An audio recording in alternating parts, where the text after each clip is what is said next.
Friends, welcome to our YouTube channel. ఎవరైనా మొదటిసారి నా ఛానల్ చూస్తుంటే తప్పకుండా మా ఛానల్ ని సబ్స్క్రైబ్ చేయండి. ఈ వీడియోని లైక్ చేసేయండి. ఇంకా టాపిక్ లోకి వెళ్దాం. ఒక గ్రామంలో తనిక మరియు లత అనే ఇద్దరు మంచి స్నేహితులు ఉండేవారు.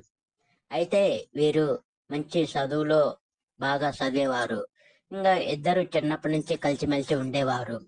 ఇంకా ఇద్దరు కాలేజీకి ప్రతిరోజు వెళ్తూ ఉండేవారు.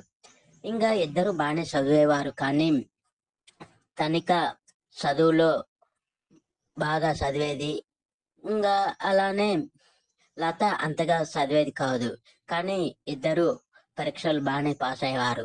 కానీ ఒకరోజు కాలేజీలో ఒక పరీక్షకి హాజరయ్యవలసి వచ్చింది. అయితే తనిక ఎప్పుడు తన కష్టపడి చదువుకునేది. ఇంకా లత అంతగా చదివేది కాదు.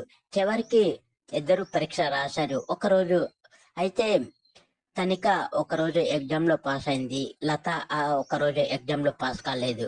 ఆ తర్వాత ఇద్దరికి గొడవలు అయ్యాయి. ఎందుకని అంటే లత తనిక ఇద్దరు ఎగ్జామ్ రాశారు. కానీ తనిక పాస్ అయింది, లత పాస్ అవ్వలేదు.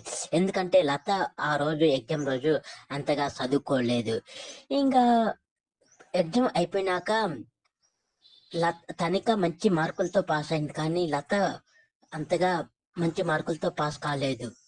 ఇంకా తను ఎందుకు ఇలా నాకు జరిగిందని లత అనుకుంటుంది. అయితే ఇందులో మనం తెలుసుకోవాల్సింది ఏంటంటే, ఆ రోజు ఎగ్జామ్ రోజు అంతగా చదవలేదని తర్వాత లత తనకు తానే తెలుసుకున్నది.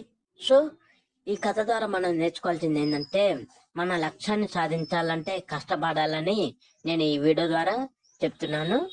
అలానే ఈ వీడియోని లైక్ చేసి చేసేయండి. So thank you friends, thank you.